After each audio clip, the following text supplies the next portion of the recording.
We've all sinned. Sin, it has a life of its own. What's important is knowing the difference between what's real and what our conscience has created to punish us. My name is Mark O'Brien. I'm the writer-director of The Righteous, and my cat is playing with something. 1 second, sorry.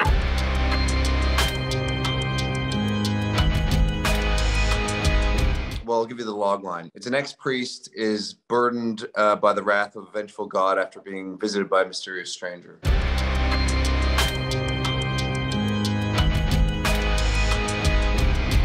I did always want to direct. I've wanted to direct my entire career, really, since I was a teenager. And I did direct shorts, but, this is my feature directorial debut. So it was a great treat. It was a long time coming.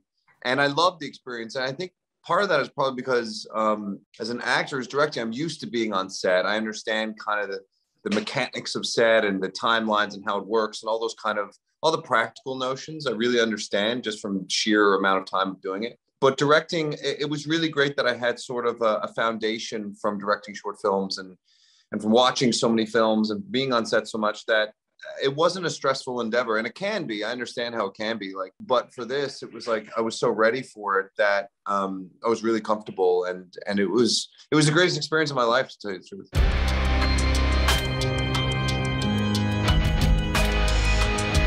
Directing and acting at the same time actually was more of a fluid process than it was challenging physically. It was very tiring, and it's very cold in Newfoundland where we shot. So, your stamina is tested, but creatively it was quite a joy. It was kind of what I always wanted, because I really feel that acting and directing are part of this, part and parcel. Like, they work together as one. And I'm used to acting in the sense of thinking about the direction, even if I'm not directing. So my mind is always kind of going in that direction anyway. Something else too, when you're directing and you're in the scene, I don't like to say too much to the actors. I like to see what they're just going to do, and we'll find it. But especially if you're in the scene with them, because number one, you can kind of set the tone with your performance a little of like, this is kind of what we're going for. You're almost setting an example for better or worse. And then secondary, you're in it with the actors. You're really experiencing it together. Everyone is together because I'm directing it and I wrote it, but I'm in it with you. I'm there. If I need a certain emotion from them, then I got to give it to them as the performer opposite them. I liked being a part of the whole thing. So the only challenge was just, the physical stamina of it all, doing so many different things. But I love movies so much that it was great.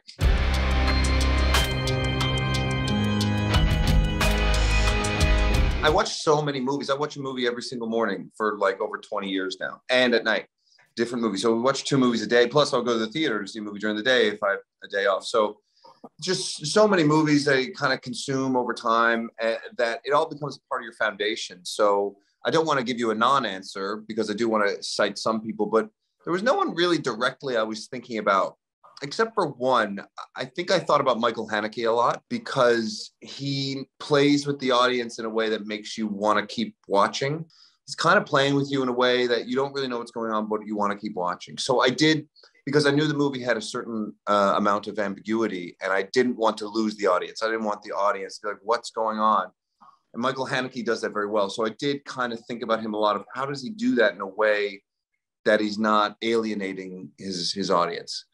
But other than that, like the major inspirations that I always, that just stick with me the most are probably like going way back would be Dreyer, Bergman, Tarkovsky, Verhoeven, Lynch, Anthony Mann. I'm a big fan of Don Siegel. Most of these filmmakers, they all kind of share the same thing of they don't pull any punches. Kenneth Lonergan, people who they just don't pull, there's nothing held back at all. It's like they just go for it. So those are the major influences, I suppose. And where the story came from, I can't really say. It's kind of like, it's funny, Tarkovsky says like a story, and Lynch says like a story is like a gift. An idea is a gift, and you just hone it. And it's kind of like Tarkovsky speaks about that a lot of like, you don't look for a subject, it just comes out of you, and then you are compelled to tell it or not. And I guess that's what happened. Like, I wasn't thinking I wanted to make something small. I wasn't writing something for myself as an actor. I didn't want to make something in black and white. I think it was just in my life. I have a 4.5-year-old daughter, and I'm married, and you know, I'm an adult, and I think with that, certain responsibilities come into your life that you have to confront, and you need to be really aware of who you are and who you really are when you're raising a child. And that was really, I guess, the crux of it. But that wasn't a conscious thing. That was all just coming out. So yeah, it was an interesting process in that way, because it wasn't like a here's the story.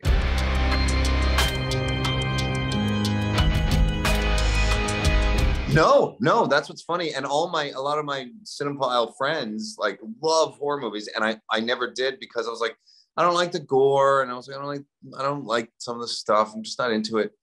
And I'd say about 5 years ago, I mean, I wrote The Righteous 3 years ago, and 5 years ago, I revisited Rosemary's Baby. It had been a long time, and I was like, I don't know if I'd like that. And I was like, this is my favorite movie of all time, I think. Like, what was happening?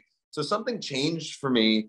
And then I went back to like The Wicker Man and Dario Argento and Mario Bava, and I kind of just went further and further into all of that kind of stuff. And I'm hooked. And so I love psychological horror mostly. Like I'm not a big fan of, I mean, Dario Argento is quite gratuitous, but I love the way it feels and the way it looks and all that kind of stuff. But generally, I like the things like that are heady, that really spin you in a way, like kind of like Lynch. I guess it's funny, like Lynch and Bergman have always kind of done that. They're kind of always psychological horrors. I just didn't really recognize it at the time.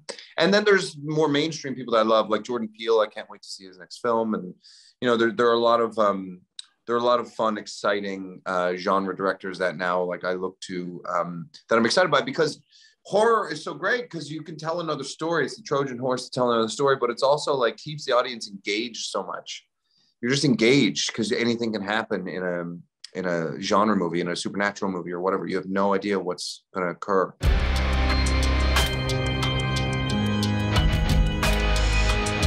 It was page one. When I was writing it, it was just in my head as black and white. It was the only way to tell the story was in black and white in my head. And for no particular reason. But then once that is the thing, and I wouldn't stray from it, and you get a lot of people asking you like, really, black and white? Like, and you're like, yes. And then once you've decided that, then I started to lean into the aspects of black and white a lot more in aesthetic ways and thematic ways and narrative ways of like, you know, the movie's largely told from a subconscious point of view. And I think your subconscious is certainly black and white and hard to decipher.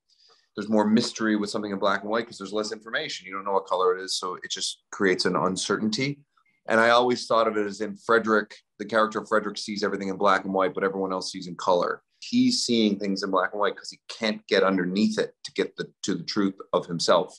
Whereas everyone else kind of does see the truth of things. So there, and also, you know, the opposite nature, the dichotomous nature of good and evil, heaven and hell.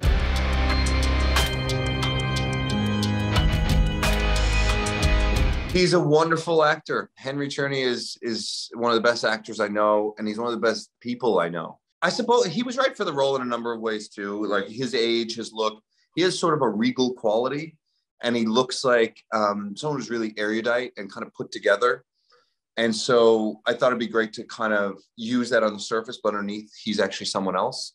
So that was physically and kind of like objectively why I used him. But honestly, I've never really thought of certain people being right for a role. I deal with that a lot as an actor. I just think this is a great actor, a great human being. I want to work with them. And I kind of like it when they're not exactly what I wrote down, because I want to see what they bring to it. The worst the movie could be is if it's exactly the way I thought about it. Like I want to see other stuff and then twist it and turn that. So I wrote it. He was not what I had in mind when I wrote it. And then I was just like, why don't I cast Henry? I mean, he's the greatest guy. We're going to have fun. He's so great. He's going to do something to it that I don't know what he's going to do. And I think that's the joy of acting. Like, I can't imagine writing down like 45-year-old blonde woman, 135 pounds, and then casting that. Like, it's just like, that's boring. Like, I kind of want to go against what I was thinking to see what it can become. And that's what Henry brought to it. And his performance says it all, I think.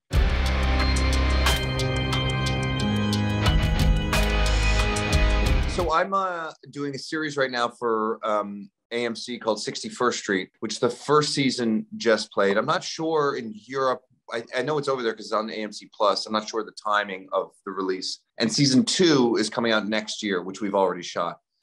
And I'm currently shooting Perry Mason season 2 for HBO as an actor. And I have about 5 projects that I'm trying to get in that are in different stages of development for me as a director that I've written.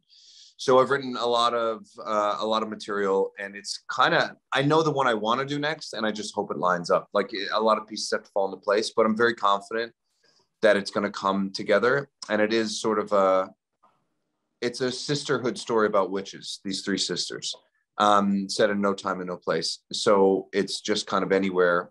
And it's within the genre as well of psychological horror, I would say. And it won't be black and white, I'll tell you that.